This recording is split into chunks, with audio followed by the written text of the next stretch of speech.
This is not a drill. You're listening to the After Movie Diner on Radio Flange Goblet, and you're about to enter the Pleasant Zone.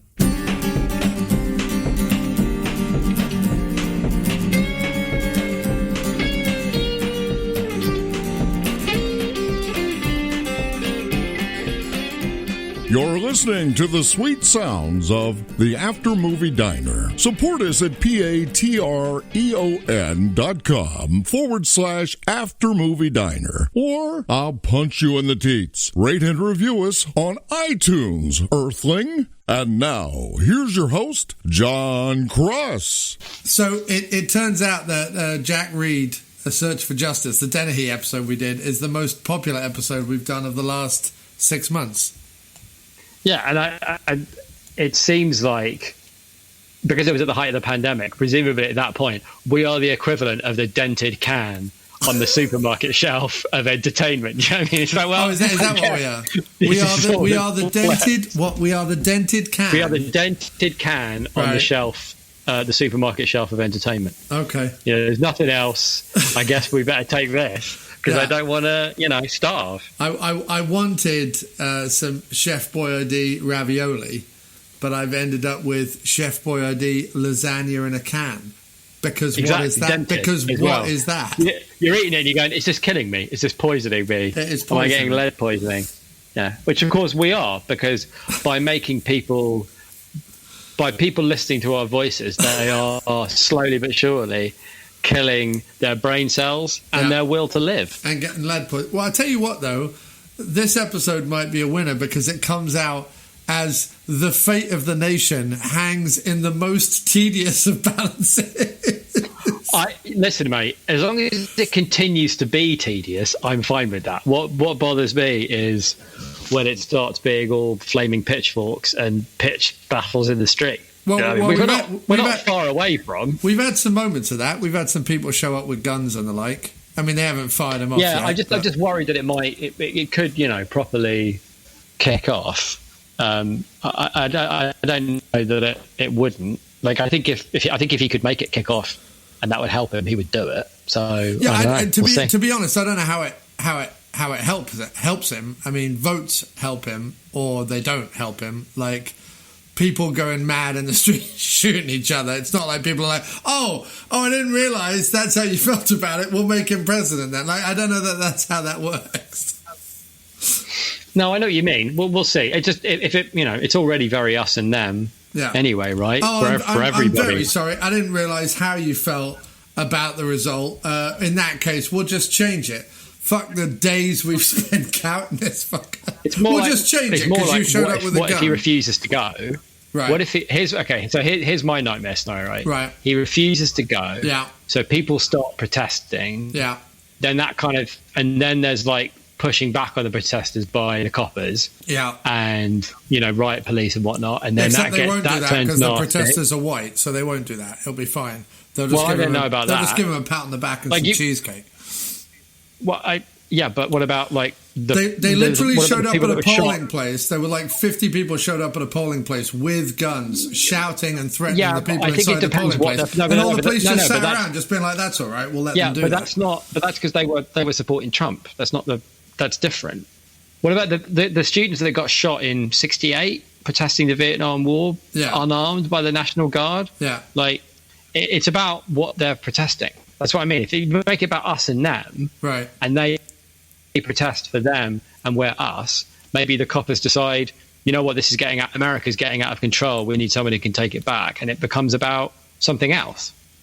I don't want to start off on a bleak note. I'm just saying. No, I wouldn't necessarily discount it. As we look at the map today, Jim, the path towards civil war is if Arizona... Are you listening to this? Can you sell the podcast to any, bonkers, like Chef Boyardee, for example, right? Yeah. Do you know what I mean? Stuck in the middle of the apocalypse as the world burns. Yeah. Have you thought about Chef Boyardee? Do you know what I mean? Like, I'm just saying, if that's what people are listening to us in the middle of, go out there and make some coin, mate. Just to put this in context for people who either don't know what's going on because they, live under a rock in a country that I don't know, doesn't follow America's given the every speed week. of our downloads, it's currently June 2022. Yeah, or it could be years from now that you're hearing this episode because you're like, oh, wow, they did an episode on Race for the Yankee Zephyr. Speaking from beyond the grave. Yeah, right. They might in 2050, the lone Race for the Yankee Zephyr fan. You think you're going to make it to 2050? That's bold. No, not me, but the podcast might still be out there. Oh, yeah. The podcast will outlast us, yeah. Yeah, that's what I'm saying. I'm saying, go... God, that's a terrifying thought. I think that probably is true, isn't it? Jump forward 30 years, right? And in the hell pits of some nuclear wasteland, someone... The last remaining Race for the Yankee Zephyr fan finds this podcast on whatever like rudimentary supercomputer there is buried under Area 51 or something that's all like rusted over with cobwebs on it and I don't know, beetles running all over it or whatever. And he turns it on and the only thing it has on there is Apple Podcasts. That's all that's loaded on this like monolithic supercomputer. Yeah, when the aliens land, right, and it's just a wasteland, there's nobody around, and they're digging through the rubble, and all the electricity's gone off, and the only thing that's working on the whole planet is one MP3 player of like one of our fans with all of the After Movie Diner podcasts on it and nothing else, and that's literally all that's left of human culture. That's it. Everything else is gone. The books are burned, and no other electronic thing works, and they don't know how to make electricity happen. So that's it. It's just us, mate. We're the only thing left. So, if you're listening to us in that scenario, if that's where you're listening, I'm intrigued to know where this is going to go. All right, if they're listening to us in that scenario, I just want to put it into context that we are currently in 2020. And Joe Biden and Donald Trump are duking it out over, is it 5 or 6 states, in the most slow of duels you could possibly imagine. It really is like it's one of those things where I wish I still had like an old shitty camcorder and I was like in Westcombe because it would cut and I'd be like, it's the third day and they're still counting votes. And my eye sags would be like halfway down my cheek and my hair would be a little wild and my eyes would have that kind of Izzy psychotic. Kind of like you are now. Yeah, kind of like you that. look now. And I'd just be like, well, it's the third day and they're not still... to over-egg the context pudding, but whereabouts are you now? Well... I am now up in Grand Gorge, New York, which is in the middle of nowhere, to be honest. But it does mean that it's unlikely that any pitchfork wielding or tiki torch wielding. Oh, yeah, you're right. That's a good place to be. Yeah, right on. I can dig that. I'm in a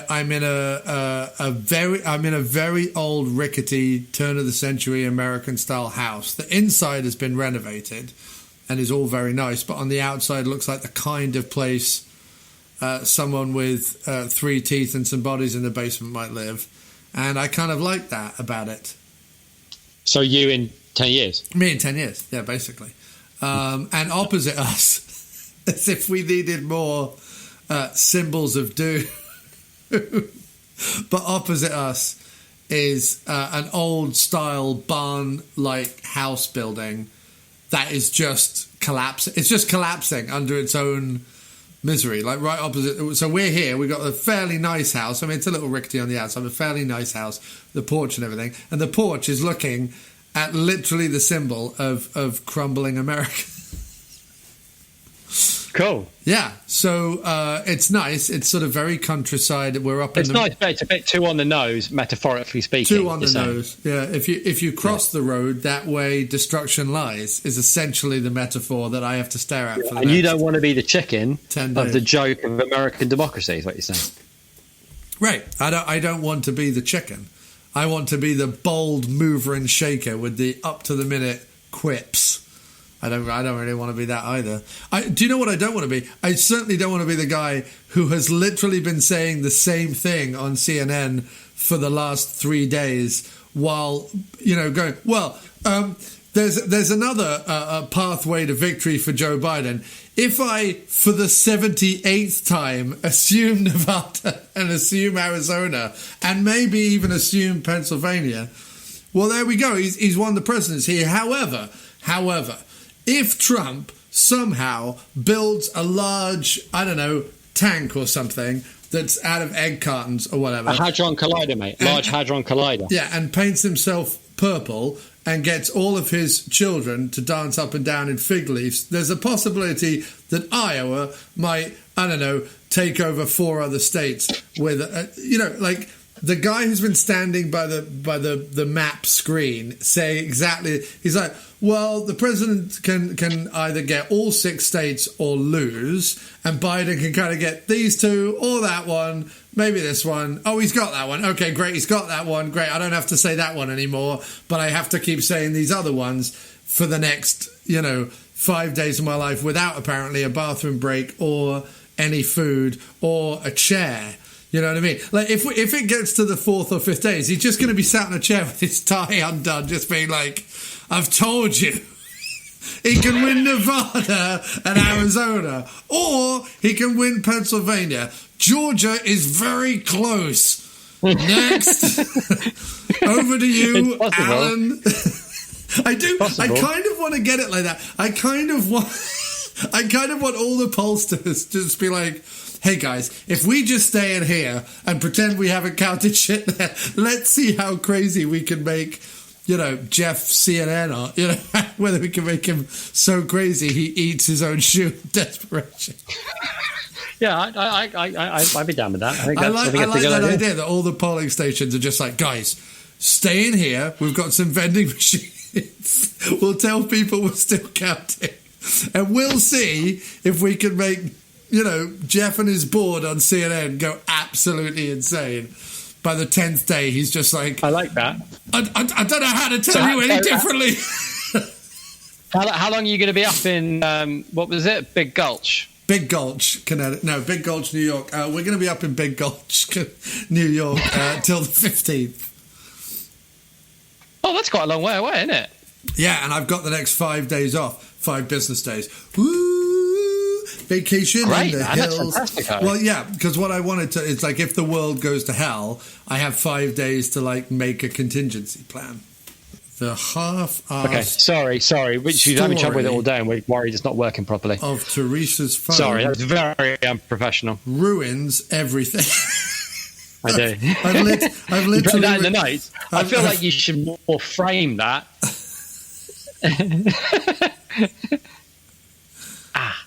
Okay, fair enough. I mean, maybe if I could do one of those, the thing where you sew something into a picture frame. You know what I mean? Like a quaint phrase, and the phrase is "Jim ruins everything." You mean cross stitch? Cross stitch. That's what I mean. Yeah, if you did, I thought that was the thing with the bikes. No, cross stitch is the thing that you put over a hoop and you sew like Home Sweet Home or whatever. What's the thing with the bikes? Bikes? What thing with the bikes? People ride bikes and then somebody yells at them for riding the bikes. That's spin class. Oh, okay. You thought that was cross stitch? Yeah. Something like it. Coming new to Jim's Gym, it's part cross stitch, part spin class. He shouts at you. My gym. If it's my gym, it's probably all cross stitch, isn't it? Let's face it. It's just you. You sit there while other people do cross stitch, and it's just kind of soothing. It's kind of cozy. You get a cup of tea occasionally. Yeah. Someone hands you a blanket and a biscuit and a book. It's like cross stitch as spectator sport. You know, I mean, you have it live. You're like, As people very slowly sew a phrase, an optimistic phrase into it. Actually, I think that could work. That could be quite good. Okay, I'm going to write that down. I'm going to write that down my own notebook. If goat yoga is a thing, then Jim's cross-stitch gym could be a thing.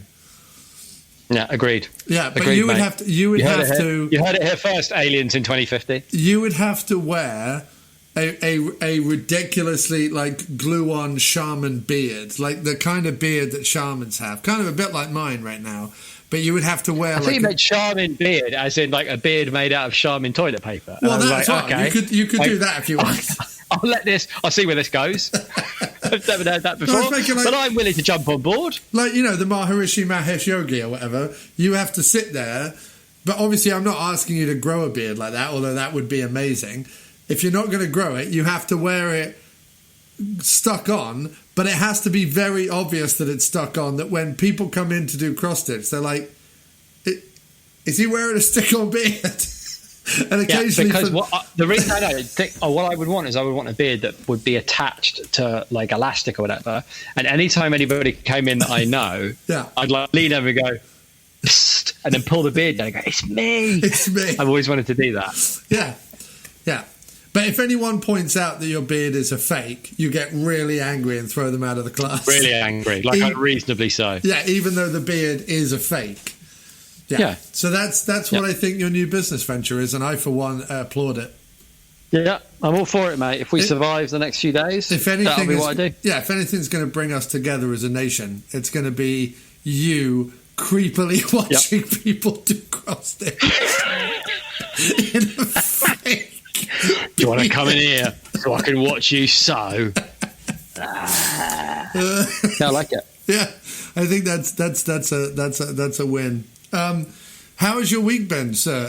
Have you, apart from the movie we're covering tonight on the third episode of the Pleasencing grouping podcast, whatever we're calling this, the Pleasence series? Been busy with work, but have you watched anything else? Have you watched anything else? Yeah, we decided to deal with what's been going on by having a small Wes Anderson marathon, which I can highly recommend under circumstances. When the world appears to be going to hell in a handcart, watching The Life Aquatic is really rather lovely. And then we watched Royal Tenenbaums last night. Watch something mildly twee with lots of great acting and awesome soundtracks. No, just soothing and about, and it's dealing with like loss and age and change and like the inability of ever being complete or what you wanted to be, but that being okay. It was a good lesson for both those movies. I probably slightly preferred Life Aquatic, probably as I've seen Tenenbaums too many times. But every time I watch Life Aquatic, there's like something new in it for me, which is nice. I mean, Royal Tenenbaums will remain my favourite, but Life Aquatic is the one that I'll champion. Weirdly enough, like that and Darjeeling Limited, although I realise Darjeeling Limited is not a patch on the other ones. Life Aquatic. No, I really like Darjeeling Limited too. Life Aquatic I do like gets that one. a lot of shit, and I love Life Aquatic. I don't know why it gets a lot of shit, because I'm like... I don't know why. I'd say actually one of the things I liked about it is I can't remember how many... Like the third or maybe fourth time I watched Tenenbaums, I realised how good Hackman was. Like I always known he was good, but just like how good he is. And this is the first time I watched Life Aquatic, realising just how good Bill Murray is. Like what a really well-rounded, affecting performance it is. It wasn't. I remember the first time I saw it being a bit underwhelmed by him, but actually watching it enough, he's completely brilliant in it. Just really, really good. Well, it's also weird to me because obviously with Rushmore and the Tenenbaums, Murray is in it, and Murray has sort of become Anderson's sort of good luck totem, and he is phenomenal in Rushmore. He's really good in Tenenbaums. Obviously, he has the bigger role in Rushmore, and he's really good in Rushmore.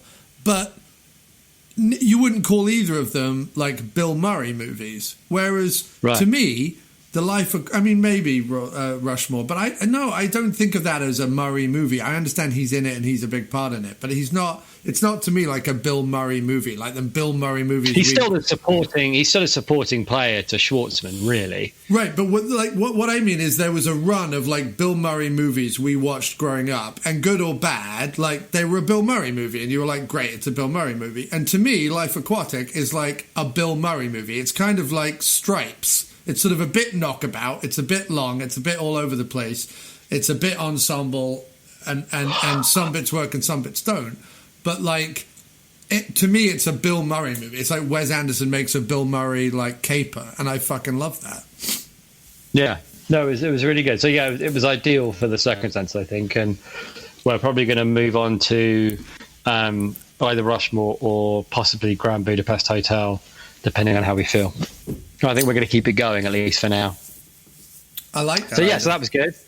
Yeah, it just seemed like that's what I could use right now. I don't need like dark and menacing. I don't need to I don't even need to like laugh out loud or anything. I just need to be taken somewhere else. So even to a world like the Tenenbaums is a good example, and Aquatic too. Now I think about it, of like worlds out of time, like making a nostalgic view of childhood the present. You know, like even that's what I noticed in Life Aquatic this time, which I hadn't really noticed before, though I guess I'd kind of known it. But that how it looks and feels like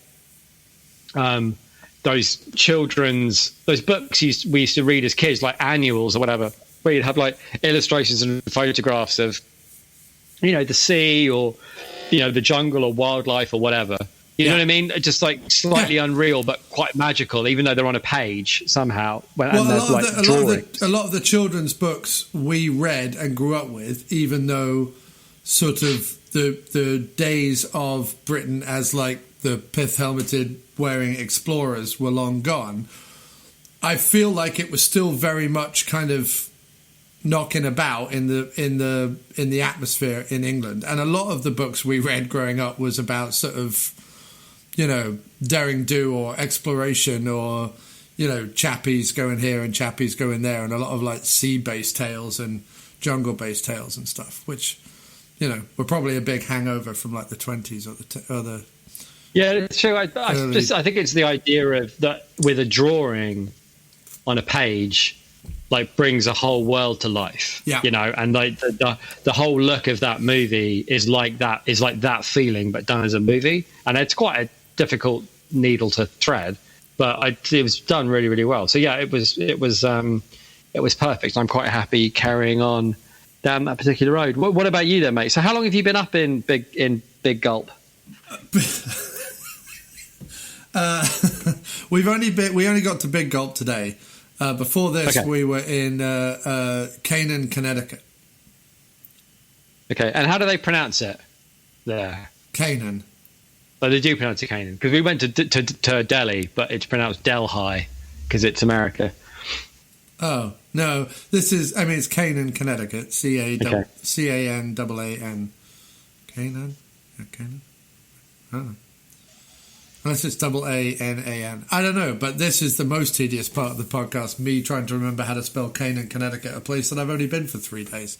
I think you're right. And given I've talked for a fair bit, that's. But I was thinking is, you know, like there's that Calm app, or there are those YouTube videos where people like whisper tediously into a microphone and people kind of zone out. I just listening to you explain, you know, the Royal Tenenbaums made me think you'd be really good at either of those things. You know, like Jim. Like Jim Wallace. When you were talking about that thing earlier, it really put me to sleep, and I really felt like, I could sleep now. I'm so fucking tired of him talking. I didn't mean it like that. What a compliment that is. No, I meant... when you were expounding before your theories about that movie, it really made me think about sleeping for a long, long time.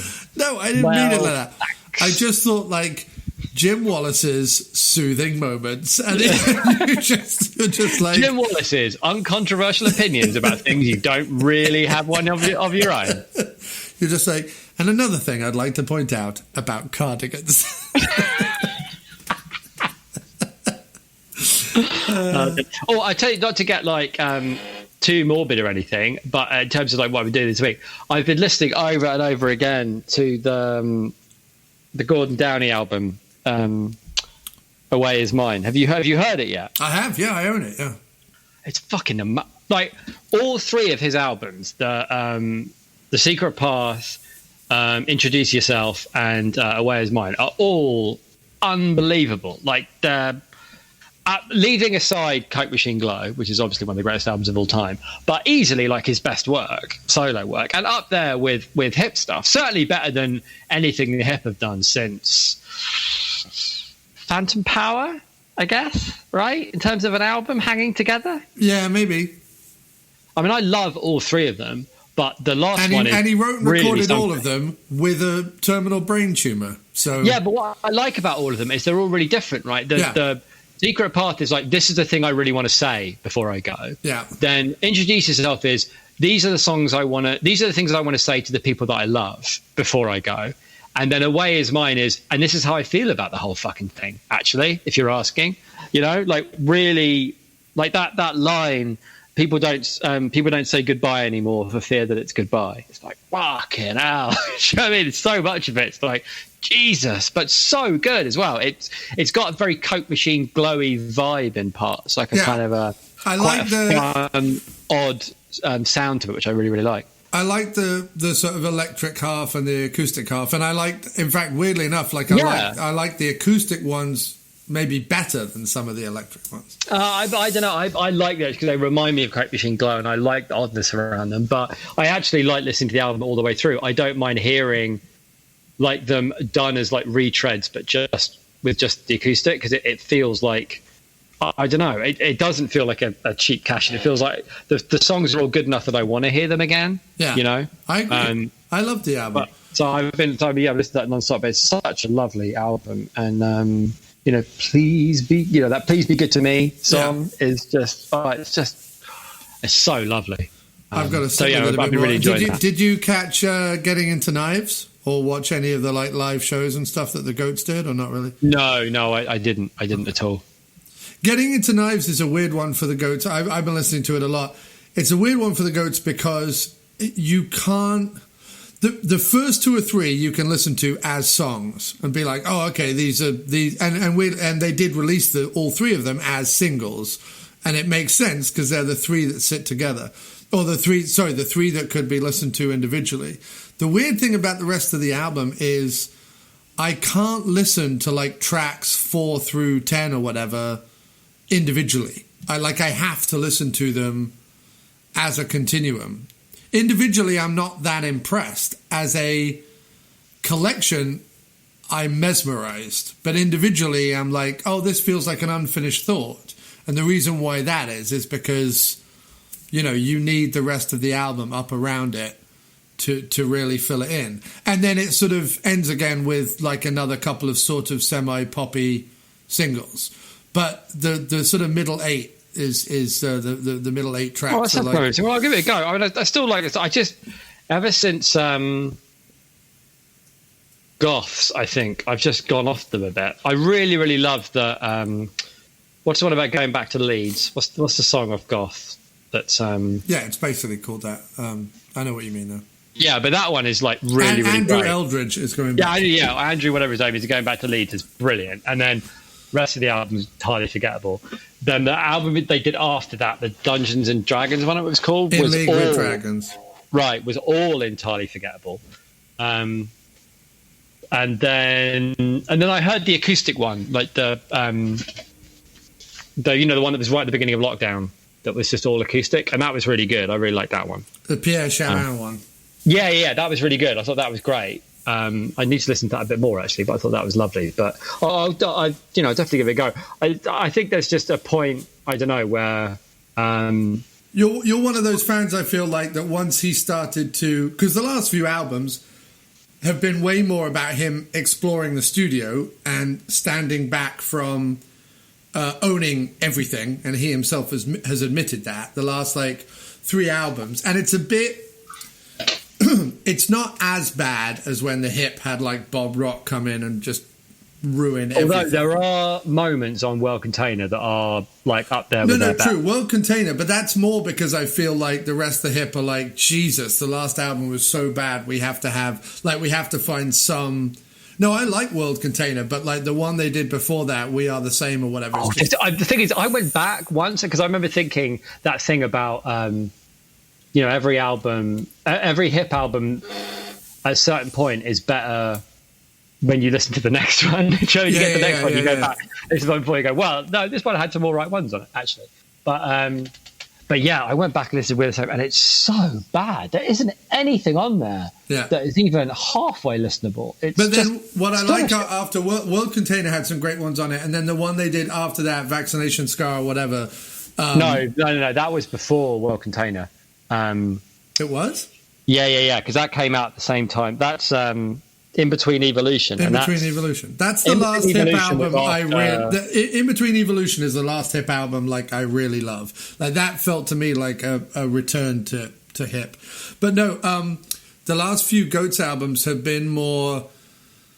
as the band has expanded and they've added Matt and other stuff to their... They've now become a four-piece. Matt started playing, because he's a multi-instrumentalist, like lots of different instruments on different songs live. And in fact, even when I've seen them live a couple of times, they had like full brass sections. Like when I saw them at Webster Hall, they had like 3 or 4 brass players with them. And I think John just got like excited by that and just was like, oh, well, what if we bring in... Because I don't think he plays any instruments on In League with Dragon, maybe like a little bit here and there, but like even down to like guitars and piano, he brought other people in to play on that album. And while he's experimenting and while they're expanding their songs, and by all accounts on social media, they're more popular than ever, like their songs are getting, 20 million streams and stuff on Spotify, which is unheard of for them. So... while it's clearly a direction that's paying off for them, I think there are some Goats fans where we're like, well, no, we like John Darnielle being the driving force and the deciding factor behind it. And while all this exploration in the studio is cool and fascinating, and I like it, and I like the collaboration idea, it's not as good as when either just him or just him and the 3 other guys like put their mind to it and just play. I suspect there's that. Part of the reason that he started doing that was because he got to a point where he'd done all he wanted to do, and I think for me, it's like I don't know. Like there was a point with Mountain Goats albums where there would be a song or a couple of songs in every album that would be better than something I'd heard on the album before. You know what I mean? Like there were things out there that I hadn't heard them do before. And I think maybe it was Transcendental Youth where I realized that even though there were some great songs on Transcendental Youth, it wasn't anything I hadn't heard before.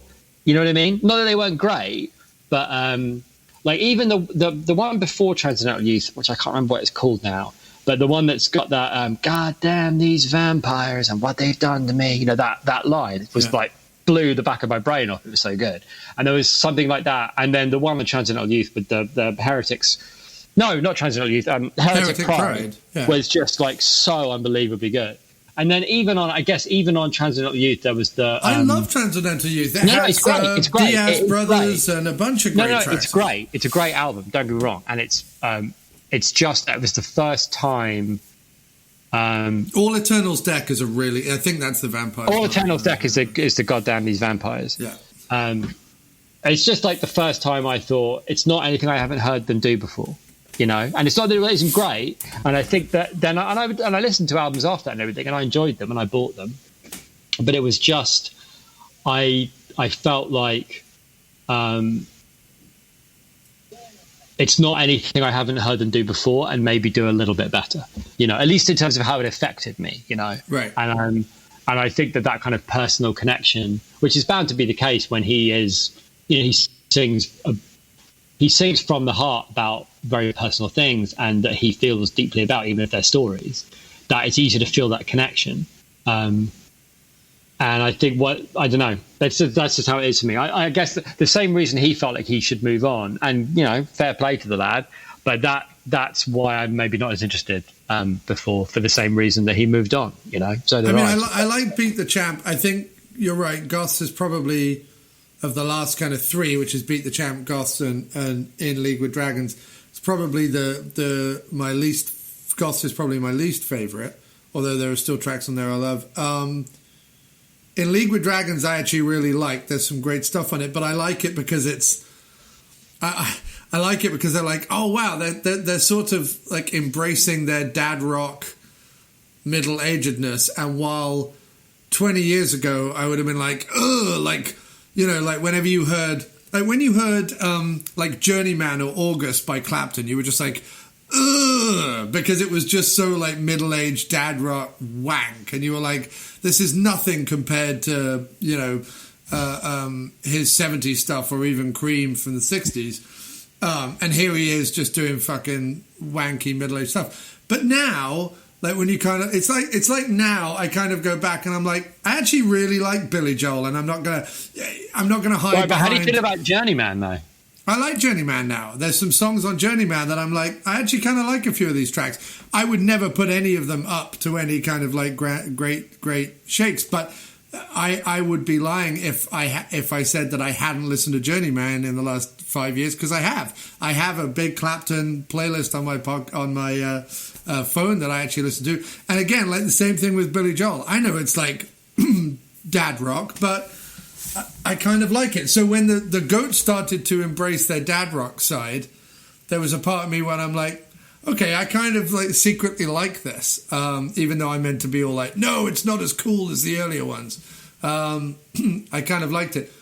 Getting into Knives is, I think you'll like it because it certainly feels more like a band album. Like the four of them went to a studio for a week and recorded an album, and it, you know, he didn't call up a choir in Georgia to overdub some tracks or an orchestra in New Zealand to play on the thing or whatever. Like he didn't pull in a whole bunch of madness.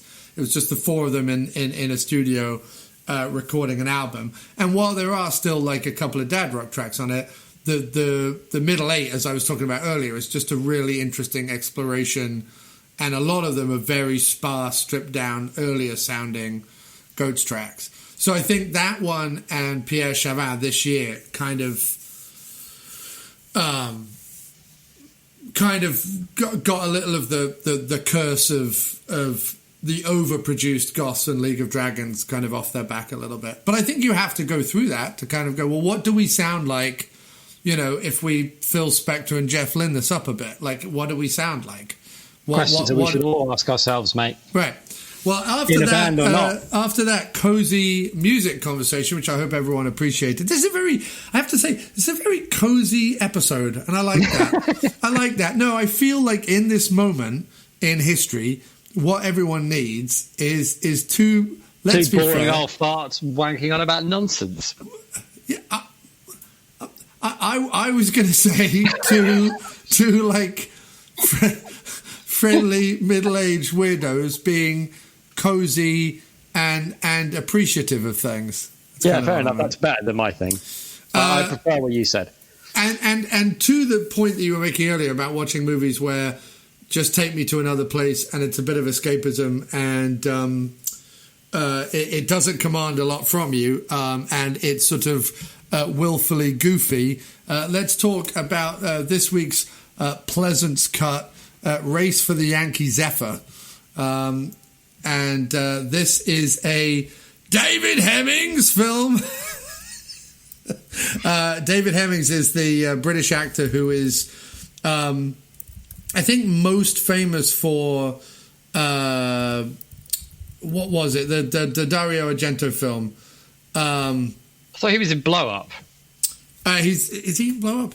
He is in Blow Up. Is that the same guy? But he's also in Deep Red, Profondo Rosso, right? Okay. Isn't that Hemmings? I think so, yeah. Yeah.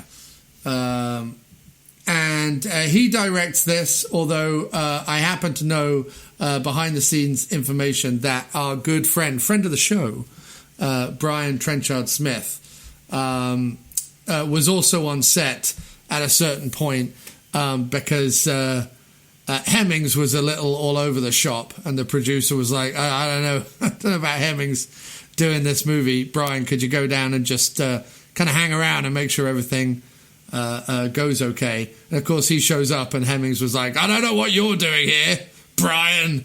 And there was a little confrontation. But David Hemmings, who's known, as you said, from Blow Up, but also from Profondo Rosso and Barbarella, which are sort of the two that I know him most from. Big eyebrows and a very, very dominant voice. Talks like this. David Hemmings, he directed this, Treasure of the Yankee Zephyr, from 1981. So I guess it hits right as because when is Raiders of the Lost Ark come out? When does that come out? That's 81 as well. Okay. And and when is like Jewel in the Crown or whatever it's called? Presumably later, because that's such an obvious Raiders of the Lost Ark ripoff, but maybe only 82, 83. As in, like, this did well, we better make another one of those. But what's interesting is you'd think Treasure of the Yankee Zephyr or Race for the Yankee Zephyr came out in like 86, 87 to capitalize on the whole sort of knockabout adventure films that were sort of being made, that started with Raiders and then kind of progressed with, you know, Jewel of the Nile and what's the other one? You're saying they progressed. You're saying Raiders of the Lost Ark started a trend that progressed with Jewel of the Nile. I just want to be clear. I don't know if is it Jewel of the Nile? What is there's two, right? Kathleen Turner, Romancing the Stone and Jewel of the Nile. Or Jewel in the Romancing the Stone, right. So Romancing the Stone comes out in 84. But would we describe that as progress? That's for another discussion. That's for an overarching discussion on action adventure films. I'm saying that the tropes that are on display in Treasure of the Yankee Zephyr seem like the kind of low budget Ozploitation version of Temple of Doom or Romancing the Stone or one of those, right? It's like, you know, there's a man and a woman and a jolly sidekick, in this case played by Pleasence, and they're all chasing something, and there are ominous, you know, there's an ominous gang trying to stop them. You know, that is right out of the sort of either Indiana Jones or Romancing the Stone playbook, and yet this one comes out the same year as Raiders, and I know that obviously like Raiders and these kind of knockabout adventure films are based on similar kind of serials and action adventure films from the 30s and 40s, but still you would think this was like knocking off a more modern film, because that's what B movies tend to do, right? They're like, well, how do we do this, but we do it in New Zealand with Donald Pleasence, you know? But it doesn't. It's sort of right there at the beginning of the 80s. And it's written by Everett DeRoche, who has banged out a whole bunch of screenplays, well known for Ozploitation movies Harlequin and Razorback. But he's also written a whole bunch of other things that people can look at. He also wrote The Quest, which was also by Brian Trenchard Smith, our guest over on Booth Talk. He wrote Fortress. If you remember Fortress with... it's not. Oh, sorry. I thought it was the Fortress with Highlander in it, but it's not. It's totally Christopher Lambert. Christopher Lambert, but it's not. He wrote Road Games, the Jamie Lee Curtis, Stacy Keach, Hitchcock on the Highway movie, which is another big Ozploitation classic. But Everett DeRoche has been knocking about since the 70s, producing these kind of Ozploitation movies. This technically is not an Ozploitation movie because it was filmed in New Zealand. So Antipodean exploitation movie, I guess. Australasian. But it's all about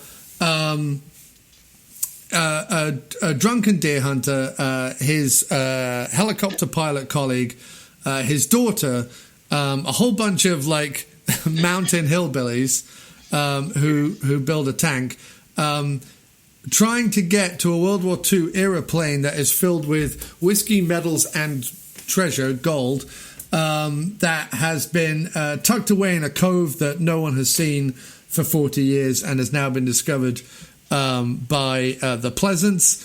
And out to stop him is the outrageously camp and weirdly English accented George Peppard, or as the Americans call him, Peppard. And he is hot on their trail trying to get the loot for himself. And lots of sort of quasi carry-on kind of bananas antics ensue, with a lot of like curious overdubbing that you either find charmingly bizarre or irritate you for the whole running time. So Jim, considering this was clearly set up as a Ken Wall and Leslie Ann Warren film that Pleasence, probably because him and Hemmings were old British thespian pals, Pleasence ends up actually being the lead of the movie, or it's certainly the focus of the film. What did you think of it? It's a kind of a personal favorite of mine, but halfway through rewatching it again, I was like, I hope Jim's watching it in one of those like enthusiastic knockabout adventure comedy type ways, and not in a way where he's like, everything about this film is irritating me, because I could see, much like Halloween 4, it going either way. Yeah, unfortunately, it did go way number 2. I'm sorry, I didn't want it to, but almost immediately it irritated me. The overdubbing irritated me. It was sort of like Benny Hill meets Deliverance. Do you know what I mean? Like, that was kind of like, it was like, you know, those bits in movies, from the 70s particularly, where when the brass band starts playing, on the soundtrack, it's like, whoa, we're in for a bit of comic adventure now, with a brrr, you know, like that particularly British thing of stick a brass band on in it, and it'll be funny hilarity and exciting. Yeah, that it was like that for the whole movie, and yeah, I can see all the way through. I was going, I can see why Crossy loves this, but this is not my cup of tea at all. You know what I mean? Like, that was the problem. It completely missed the mark of what it is I like about things. I think if we had seen this in Westcombe in like 94 on a VHS tape, you would probably think more charmingly of it. I don't know, because there's not a lot about it that's like, I can see why you like it, but I genuinely, other than the scenery, which was very nice, there really wasn't anything about it that I liked. I mean, I hated Peppard. Well, that's staggering to me, because the movie starts, right? This is what I love about the convolution of the screenplay, right? The screenplay is, we need to get Pleasence to an isolated cove so that he can discover the plane, and only he knows where it is. So Everett DeRoche, who writes it, is like, well, what if they're hunting deer? All right, okay, I'll go with it. They're hunting deer. But they're hunting deer from a helicopter. Okay, they're hunting deer from a helicopter. And what if neither of them brought the net? Okay, neither of them brought the net. All right, what if we dangle Donald Pleasence upside a helicopter, and then when he's over the water, we drop him in the water and he discovers the plane? Oh, genius. That sounds like the way to begin a movie. No, because it's worse than that. But what I'm saying is what immediately... Is he catches the deer, and then the helicopter pilot's like, okay, like hook the rope on the bottom of the helicopter onto the deer, and we'll take it back. And Pleasence's like, all right then. And then he takes the rope, and Pleasence goes, I know what I'll do. I'll hook myself to the rope temporarily for reasons that will, for the moment, remain. I'll keep to myself. And the helicopter pilot goes, well, I'm tired of waiting. It's been 22 seconds. I'm going to go home. And they go, so okay, he's going to lift Pleasence up, and that's going to be a comic brass band moment. But like, it's like the lazy. You could practically hear the screenwriter hammering in the background. I mean, it's like the laziest excuse for, like, I want Pleasence dangling on the helicopter, and then we'll drop him in the lake, make that happen. And then the bloke could barely be... I can only assume they were paying him in beans, because he could barely be bothered to come up with, like, any kind of legitimate setup for that set piece. The set piece itself is fine. This is what I mean about you and me, right? Some bloke flying Donald Pleasence at the end of a rope through, like, beautiful scenery, and then dropping in a lake where he finds a plane full of treasure. Very difficult not to get on board with that if you're you. But for me, the whole premise was so shoddily set up that I just couldn't get into it. And that was like the problem with the whole movie. It was so shoddy, like the audio and the plot and the characters and the jokes, and everything was just, I couldn't hear the movie over the creaking. Okay, but it was just creaking and brass bands. But that's all I heard was creaking and brass bands. But let's go through it, because I do want to kind of sell this to an audience that I think might People like should be sold on it. I'd like to make that very clear, right? It's not that I'm saying it's a bad movie. All the way through, I was thinking, I get why this would float Crossy's boat, right? It's like almost squarely in the middle of what it is that you love about movies, right? I totally get it. It's borderline, Farley-esque, frankly, but Farley films have a script that are actually quite well written and are beautifully put together, which this was so obviously directed by a drunken blowhard. Do you know what I mean? Like, that's the problem with it. Like, every single thing in it that's supposed to be funny and a big moment would only make a drunken blowhard laugh. You know what I mean? Like, that's well, not only that, but you can sort of see Hemmings just be like, "Don't worry, we'll dub it in later." We'll dub the comedy in later. Probably because Hemmings hadn't learned how to film on location sound, so he was like, "Donald, when we get back to London, let's both get pissed and go into a sound studio." Donald was like, "Okay, that sounds like that does make sense. That would surprise, because it did look great. So I can only see they put him together with a good DOP. Yeah. So no, but I want to sell it on people. So yeah, fair enough. You go ahead. I'm going to stay quiet while you sell the film qualities. You have to stay quiet. But what I always try and put my finger on, like what I like, the reason why I like stuff like Ozploitation or the black films from the 70s or genre films or B movies in general, like whatever group you want to stick them in, is because there's only X amount of stories out there, and there's only X amount of genres out there, and there's a way Hollywood does them that's very polished and very by the book and very pleasing, right? And what's interesting to me about either lower budget movies or B movies or exploitation or whatever you want to call them is that very often they go, well, we know this genre, we've seen this genre, right?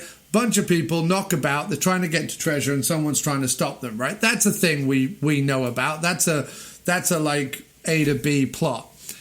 But either through, compromises in the production, or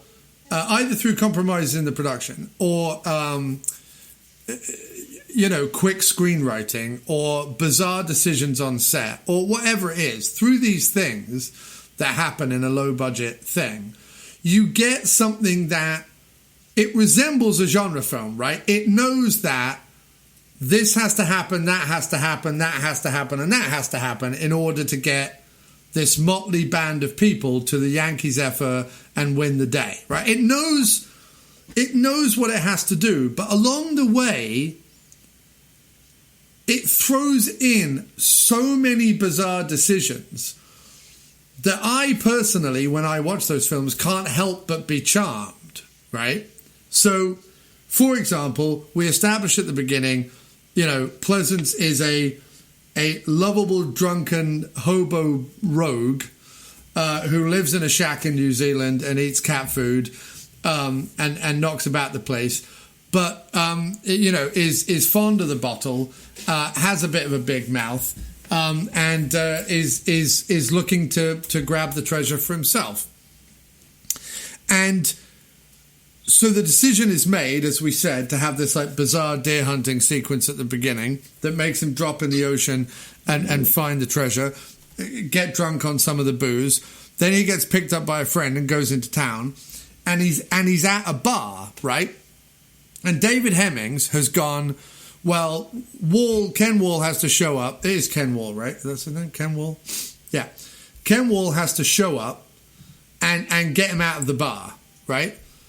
But whether it's Everett DeRoche or Hemmings or Pleasence or whoever, they're like, well, we've got a bar, let's have a bar fight. Why do we have a bar fight? It doesn't matter. Like, bar fights, we know what a bar fight is, right? That's a genre trope. Let's throw a bar fight in there. Okay, let's have a bar fight. But because it's a low-budget B-movie, what the fuck, made in New Zealand, everyone's probably a bit drunk or a bit high, the bar fight ends with Pleasence picking up a chainsaw and chainsawing in half the bar.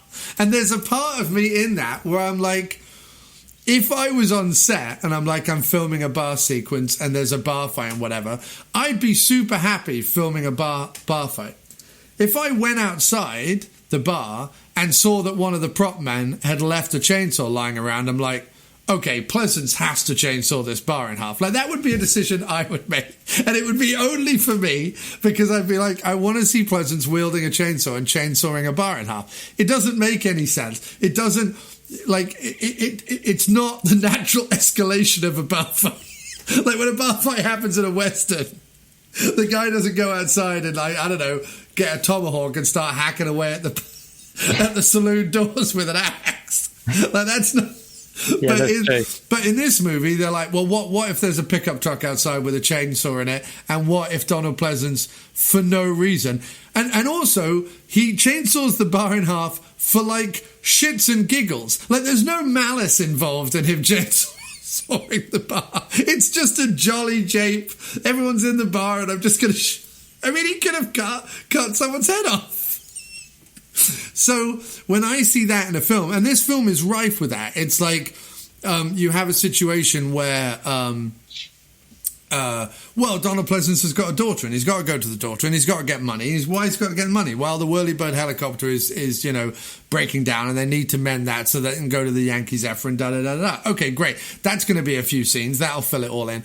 But, like, it becomes just mad to the point where, they don't fix the helicopter in time, but they have to take off anyway because outrageously camp British accented George Peppard in a large hat is following them. In a series, by the way, of large hats. He wears a series of pleasingly ridiculous hats in this film. Again, you're not getting any mileage out of the ridiculous hats. I, on the other No, I enjoy more you describing the film. The problem is that this is what I mean, right? You describing the film is more fun for me than watching it, because watching it was painful. Right.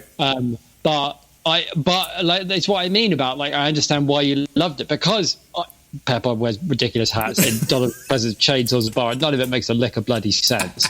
But when you talk about it, you describe it, yeah. I find that very entertaining and funny. Yeah. It's just the actual film version. Right. It's like the difference between what's in your head and like what ends up happening. What ends up happening is a dismal failure of filmmaking.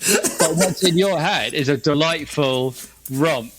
Do you know what I mean? It's a delightful romp. And then, so the helicopter crash lands or whatever happens, and then Pleasence is like, oh, I'm just going to go off for a drink over the hill.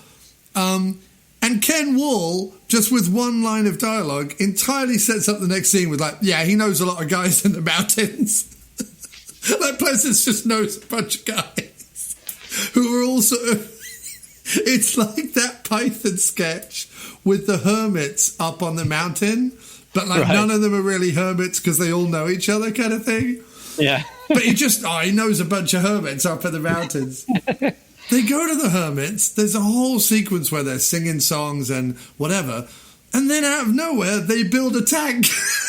They build like a rickety, mad, tank. So doesn't obey again. And the tank for me was it's like an encapsulation of how this film doesn't give a shit about anything. And it's like they've got submachine guns, and they're going to get away from the blokes with the machine guns by driving really, really slowly, right, on basically a quad bike with like a plastic bubble on the top. And they go, they're unstoppable! Quick, we better run away and get into our cars and give chase, as opposed to put a bullet in their heads. Well, because in any other movie, like, and Real Men is a good example of this. Like, they show up at the mum's house to borrow his mum's car. Like, that's the scene in Real Men. But then they decide to add, the father's had a sex change and blah, blah, blah, blah, blah. Like, they add this whole scene in there that doesn't need to be in there. The purpose of the scene is we're borrowing our mum's car and on with the adventure.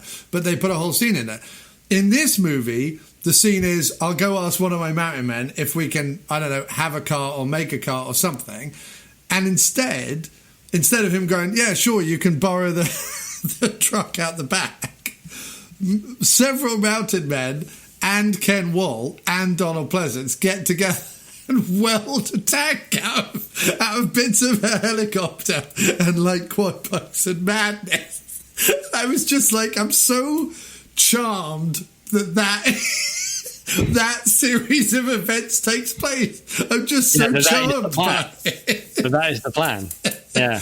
And of course, I'm sure, and I feel really bad that you watched this and you didn't enjoy it. I'm so sorry about that, man. I don't mean... No.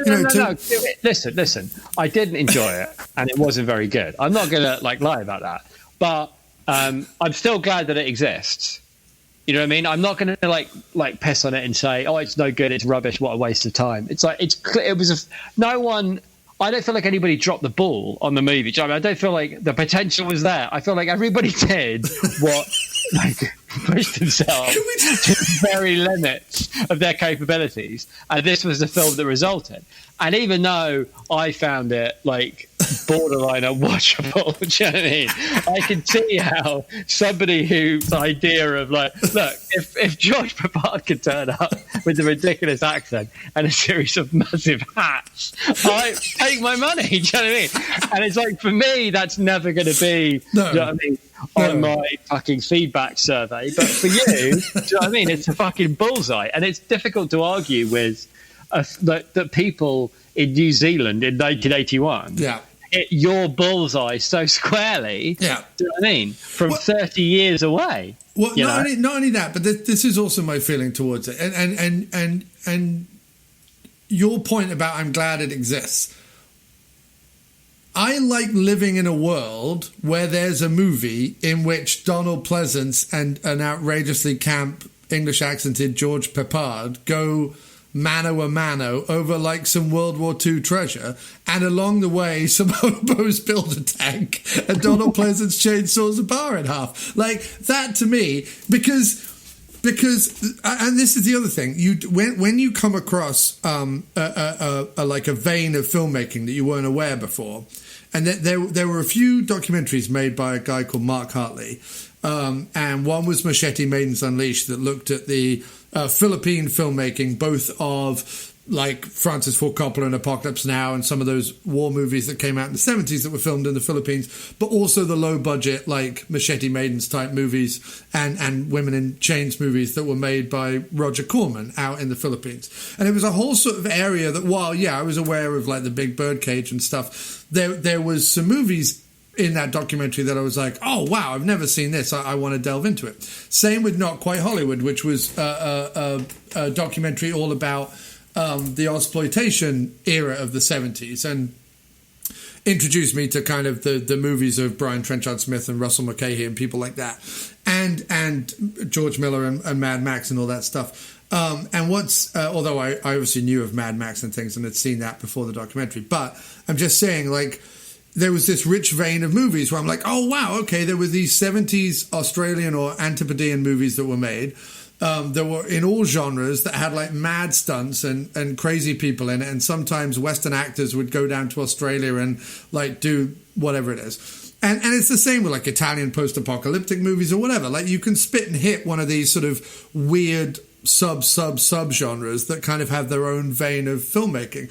And what you end up finding, if you're like me, right, you go, oh, I'm going to go down this rabbit hole for the next 6 months and watch as many exploitation movies as I can find, or as many Italian post-apocalyptic movies as I find, is that what you find is that 98% of them are bollocks. 98% of them you watch and you're like, I know what they're trying to do here, and okay, they have funny hair or great shoulder pads or something, but ultimately I'm not going to put this movie back in because it's not entertaining me. It's not whatever. It's just, they've tried to make a post-apocalyptic movie, or they've tried to make a women in prison movie or whatever. And actually all they've done is sort of succeeded in making kind of a grimy, low rent movie or whatever that you don't really want to spend time with. However, when you come across a movie like Race for the Yankee Zephyr, which you're well aware of all its faults. I'm well aware. I'm not sat here being like, no, Jim, you're wrong. I'm well aware of all its faults.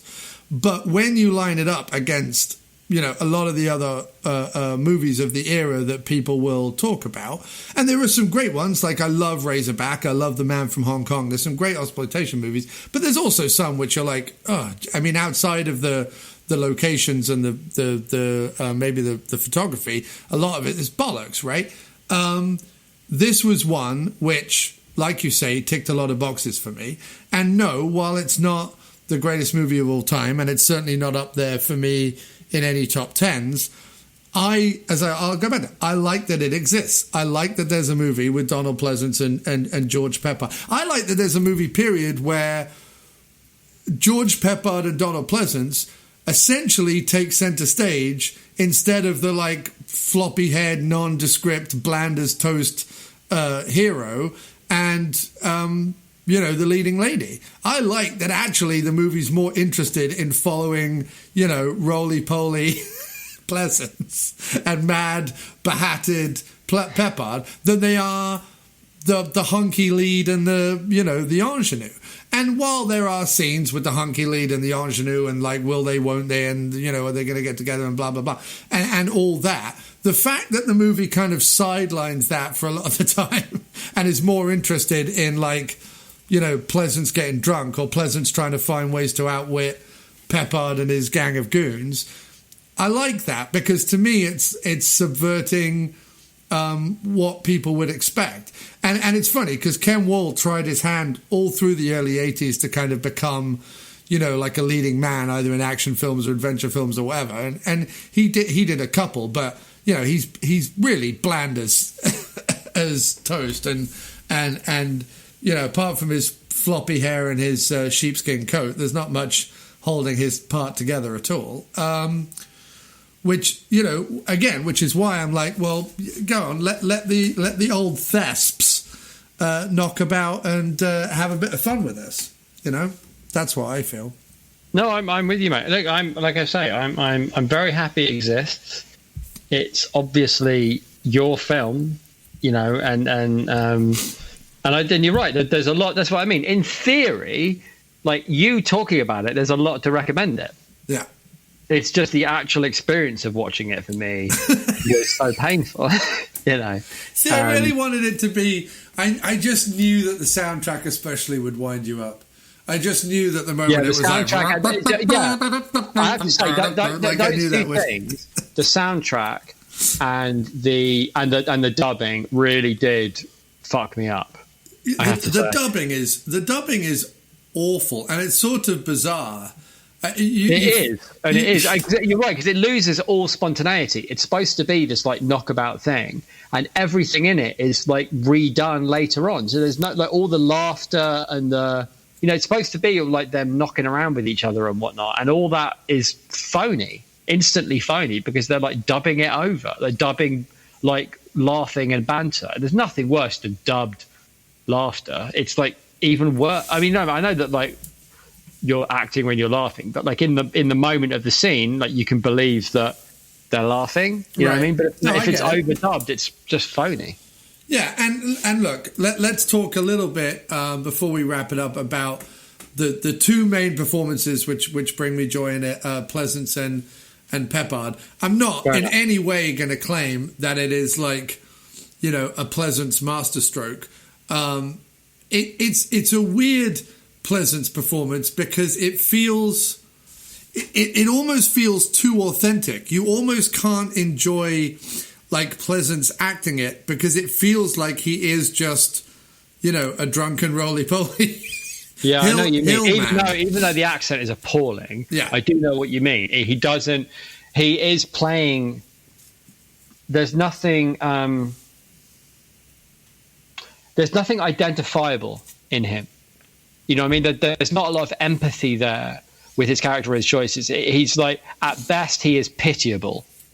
Right. You know what I mean? But he is like you say, he inhabits that role of like drunken, like sad, drunken wastrel who no one will give the time of day to, because and instead of being like, all he needs is a lucky break to like, to beat that cycle or whatever, like you're saying, would happen in a more polished Hollywood movie.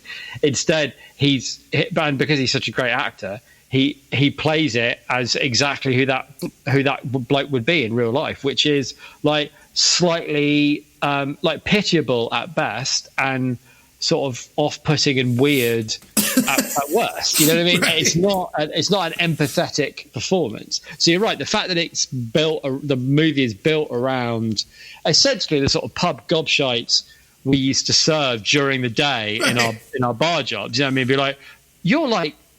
You're probably 55, but you look 80, and you're sitting here drinking your second pint, and it's 11:30 in the morning on a Tuesday. Yeah, like what went wrong with you? Right, no, but it is. It's like pub gobshite goes on a adventure hunt, treasure hunt. But I'm saying that feeling we have with pub gobshites, which is like sort of like they are quite amusing because they've spent their life honing how to be amusing at a bar, but still like there's like a wall that's between you, because it's a wall made out of pity, and like I never want to end up like this. You know what I mean? Like, thank you for being a life lesson where I don't ever want to end up, you know what I mean, drinking my second pint at 11:30 in the morning, and my best friend in the world is a bartender who at best pities me. Do you know what I mean? Yeah. Like, no, I get that. Being confronted with that is like, and here's who we're going to hang our movie off. Is like, okay, really? Pity going to be mine? What's also odd, considering all those things and the way Pleasence looks in the movie, is just how much, and obviously it's stunt people or whatever, but just how much action Pleasence is expected to undertake in this movie. Yeah. Like and that's what I'm saying about it sort of being weirdly charming. Any other film would have had Ken Bland running around, you know, I don't know, shooting guns or doing karate or whatever, while Pleasence on the sidelines was like, you know, punch him or whatever, you know, like saying like quips or whatever. But in this movie, you know, Ken Bland just kind of sits on the sidelines and is all beige, while like Pleasence is like rolling down hills and hanging from helicopters and chainsawing bars in half and punching guys in the face and screaming bastards. Like it's sort of this wonderful, and again, like how many times outside of maybe the Halloween movies in the finales, how many times does Pleasence get to be like a mad, drunken, swashbuckling action hero at like 60 years old? Almost none, yeah. Right. So and I agree, and I'm glad that the film exists and it was made, and it could not have been anything other than it was. You know, it was not right on its own terms, right? And what the people involved in it wanted to achieve. Yeah. They knocked it out of the park. Like, no one walked away from that one disappointed, which, like, is odd. Yes. But, like, you feel like Peppard walked away and went, yeah, I nailed that one. So, I mean, you know what I mean? Like, you could tell he was like, what a great performance. I mean, I'm not even going to talk about the hats. I spectacularly wore those hats. But I knocked that film out of the park. That's going to put me back on top, and no mistake. You know what I mean? Like, they'd have all walked away from it happy as pigs in shit about everything they'd done, even though it was, you know, just an appalling waste of cinema. But at the same time, it wasn't. You know what I mean? Like, I have a lot of sympathy for it's like the poor judgment and terrible instincts that went into making that movie, and how everybody succeeded in making a failure. Do you know what I mean? If that makes totally. sense. And the one last scene I'll talk about before we wrap it up is, you know, there's always that scene in the movie where you think the hero's getting away, the hero's going to be triumphant, da-da-da-da-da, and then they turn a corner and dun-dun-dun, there's the villain, right? And in this movie, they're driving along in their makeshift tank, you know, bubbling along, being all like, oh, you know, this is going really fast, and, like, you know, we're unstoppable in this thing, ramshackle bag of wheels and bullshit. And they come round the corner, and Pleasence is like... They really should have called this film, what was it? A ramshackle bundle of wheels and bullshit would have been a much better title for this film. But, so they come round the corner, and he's like, oh, it looks like this is the end of the road, because basically Peppard is all set up with all his goons, like, across the road. But, like, instead of Peppard being, like, I don't know, just sitting in a car or whatever... Peppard has chosen to change his clothes. He's now wearing like a suede sheepskin jacket. Yeah, he's wearing like a natty matching sheepskin outfit. And a matching sheepskin hat. Right.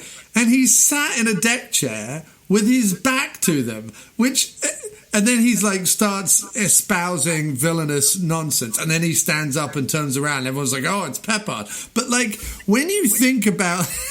Like, when you think about that character, that must have been... They must have been driving along. They must have seen them. They must have been like, okay, let's get ahead of them. They get ahead of them. They block the road. And then Peppard's like, to all his goons, you know what I'm going to do? Get the deck chair. Wait, what? Get the deck chair. No, face it the other way. Yeah. But they're coming from... Do what I said with the deck chair. Never question my deck chair orders. I'm going to sit with my back to them like I've been... observing this mighty fjord in front of me, and these beautiful mountains and everything. Like I was just out for a picnic, and you guys came around the corner. But that's what I mean, right? That is an instinct. There's no way the bloke wrote that in the script, right? That was Hemmings or Peppard. Like that was an instinct, and they were like, "It's a brilliant instinct. Run with that instinct." You know what I mean? And it's like, and they did it, and they were really, really happy with it, and then they moved on. It's like the whole film is like that. It's like instincts that they followed, were really, really happy with how it turned out, and then they went home for tea. And every other human being on planet Earth, pretty much, looked at it and went, "What is this?" Except me. Except me. No, but even you were going, "What is this? Yeah. This is wonderful. This is wonderful." Still, the question is, what is this? What is this? And what it is they've looked a ramshackle bundle of wheels and bullshit. I so wish they had named the movie. They've looked at cinematic tropes and gone, well, the villain has to have a reveal, so we'll just have him with his back. We get the basic idea. Yeah, it's like they've read like a boy's guide to film, to making movies or whatever, got to page 7, and then gone out and got the finance. Like that's that. That's all they need. You have to appreciate an era where someone could cobble together the cash for this movie. Yeah, I think you do. I mean, but what you're saying as well about the exploitation and the Philippine movies and all that stuff is like there's clearly this window from like the early 70s to the early 80s, right, where all these mad little subgenres popped up and loads of different countries and cultures and people made movies. And as you say, like in a lot of cases, there were some real hidden gems there. But it's sort of a shame that there's not so much of that anymore. That idea of like pop-up film industries, for like 10 years. You know what I mean? It's sort of a shame, really. And the Brits have had 2 or 3 of those. You know what I mean? Like you look at the 70s, early 80s of stuff like Get Carter through to the Long Good Friday, and then you get, in the 90s you have Train Spotting and stuff like. There's been like waves of it in Britain as well. I just don't think we realised it when we were living through it. But no, it's true. But I'd say it's more like Hammer, right? There's like a period of like 10, 15 years where it's like the same studio, the same actors, a lot of the same technical crew. You know what I mean? That they get a little bit better and more experienced as time goes on, and so they end up like pumping out some quite good stuff. Yeah. And all they're really doing is like blood and like what's the There Will Be Blood, and all there needs to be is a movie next to it saying There Will Be Tits, and I'm happy. And that's what Hammer is, right? So there will be blood and there will be tits, and you'll get your 10 quid's worth. God, I wish the guy who made There Will Be Blood had made There Will Be Tits instead. To be fair, it's not my joke. It's from what's it called?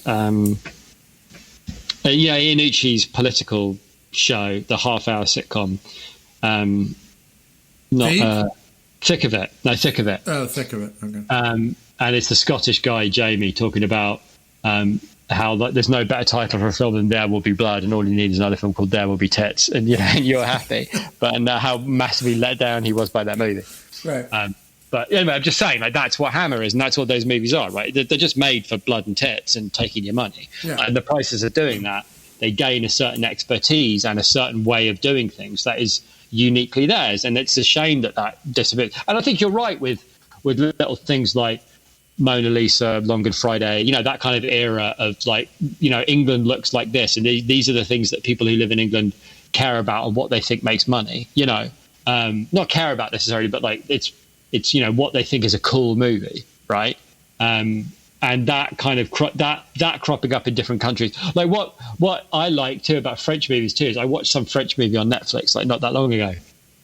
And it's the first French movie I've watched in ages.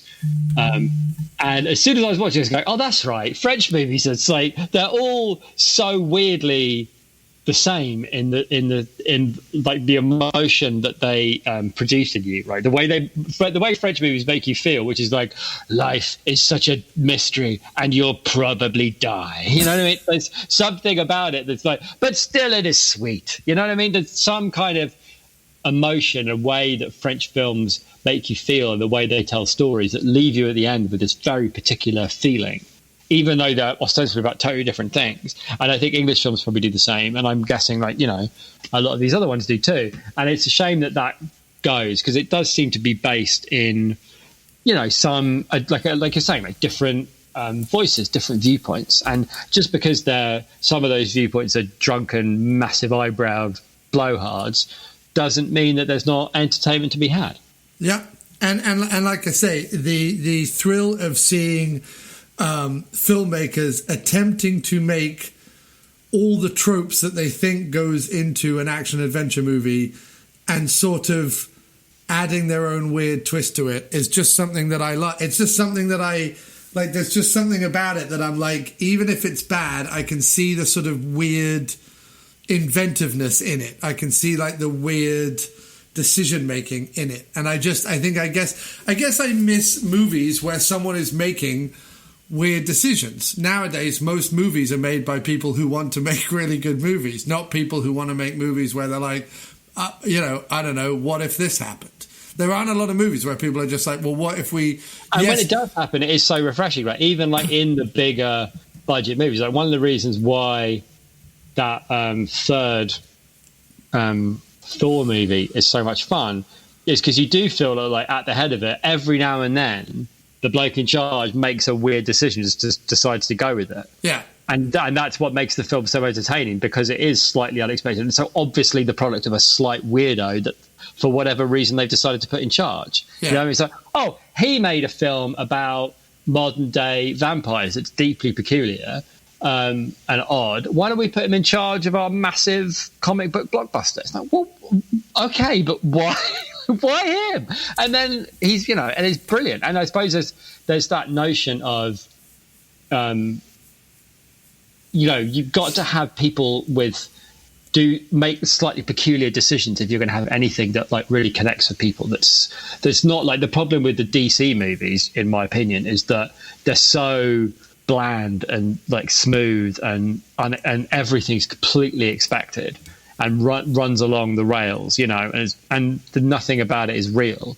And the good Marvel movies like Iron Man 3 or Thor Ragnarok or whatever even the Captain America movie like has moments of people making slightly odd decisions, you know. Yeah. And that's what makes them fun and relatable and real movies, as opposed to sort of weird adolescent fantasies. And it's what makes you fun and relatable is that you occasionally make odd decisions. Yeah. Like me or like people in general? Like you specifically. Like the odd decision to keep up with this podcast long after sensible heads would normally have decided, no, we'll probably if what we contributed in the middle of a global pandemic, when things were at their blackest, you know, and people's hearts were empty and the hopes were dead. Yeah.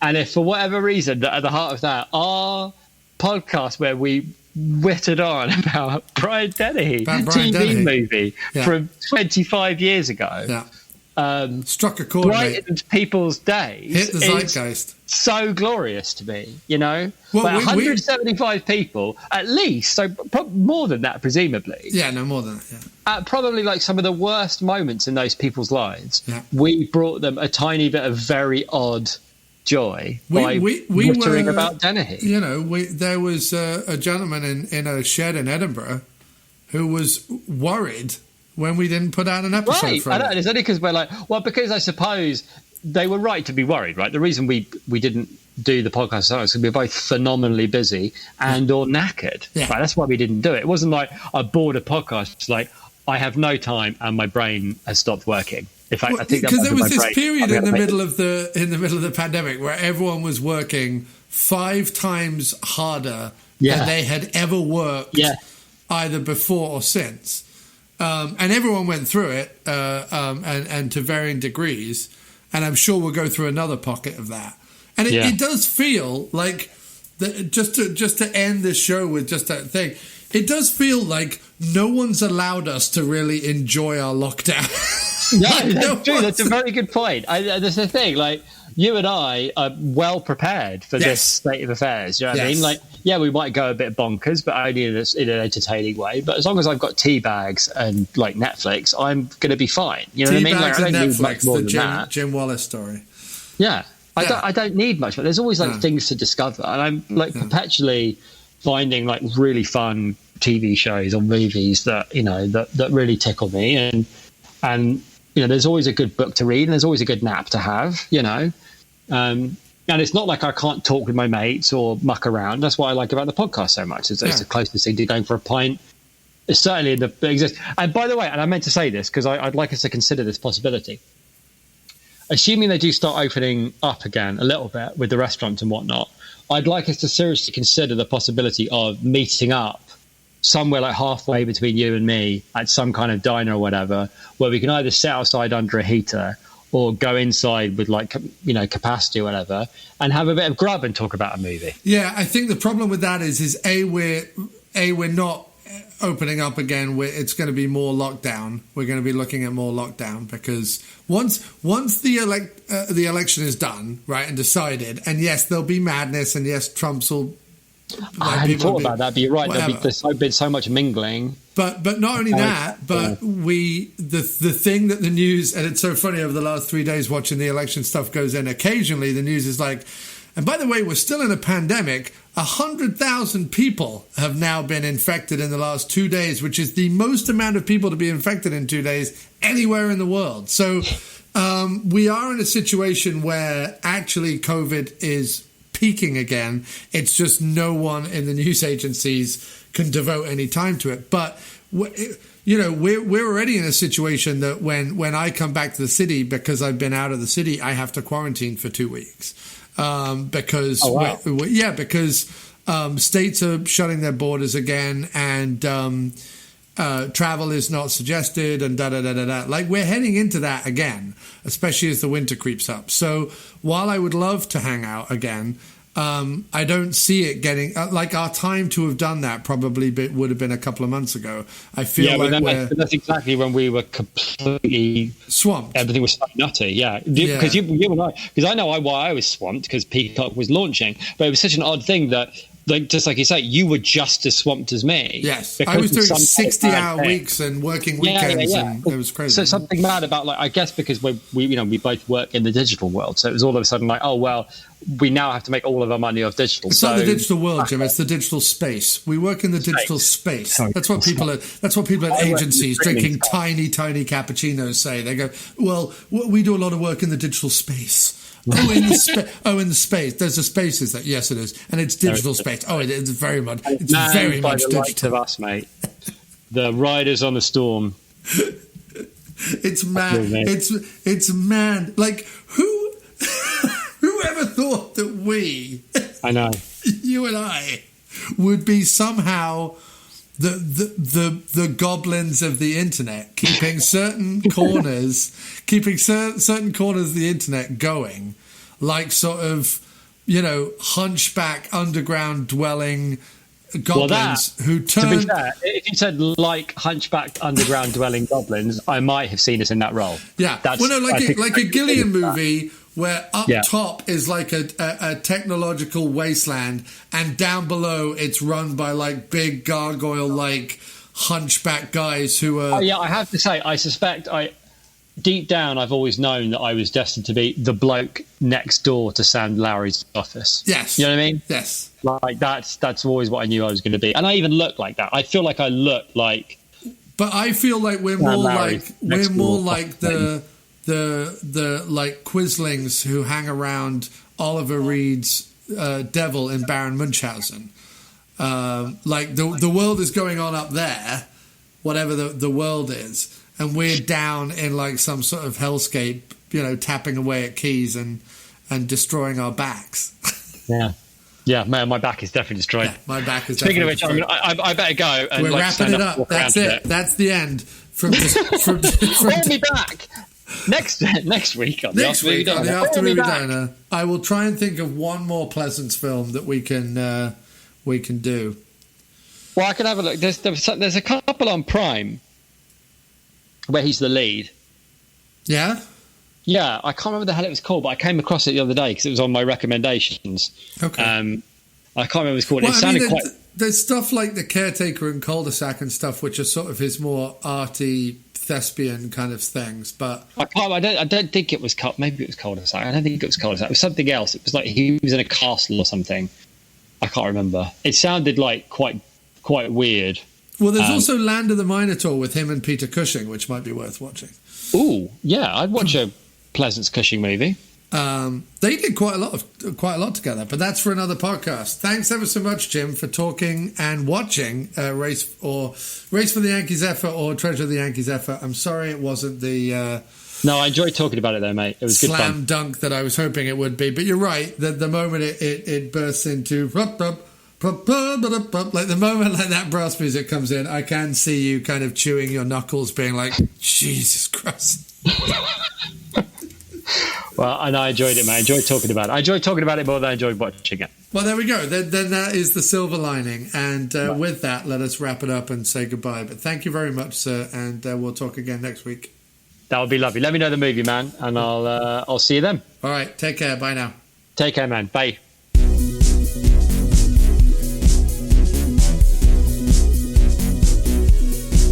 I've got a picture in a frame hanging above my desk. It says Donald Pleasence, and it brings me good luck. Sometimes I sit and look at it for inspiration, and it always comes.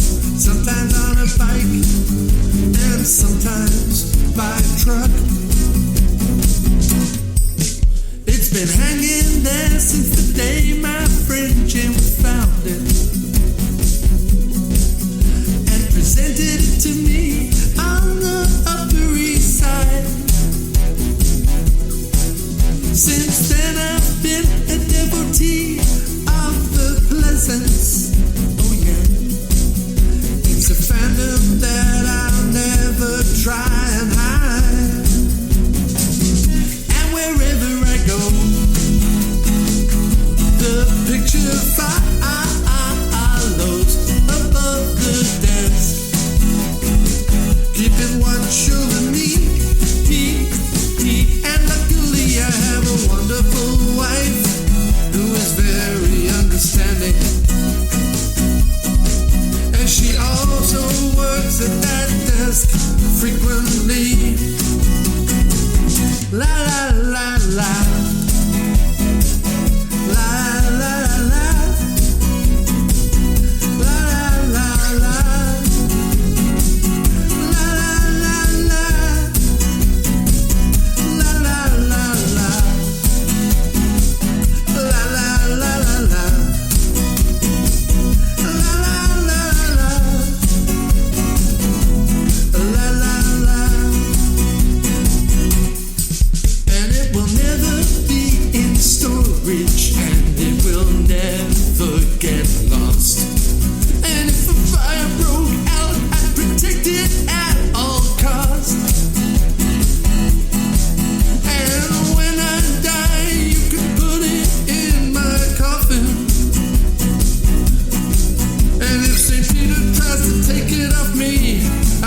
Fuck him up.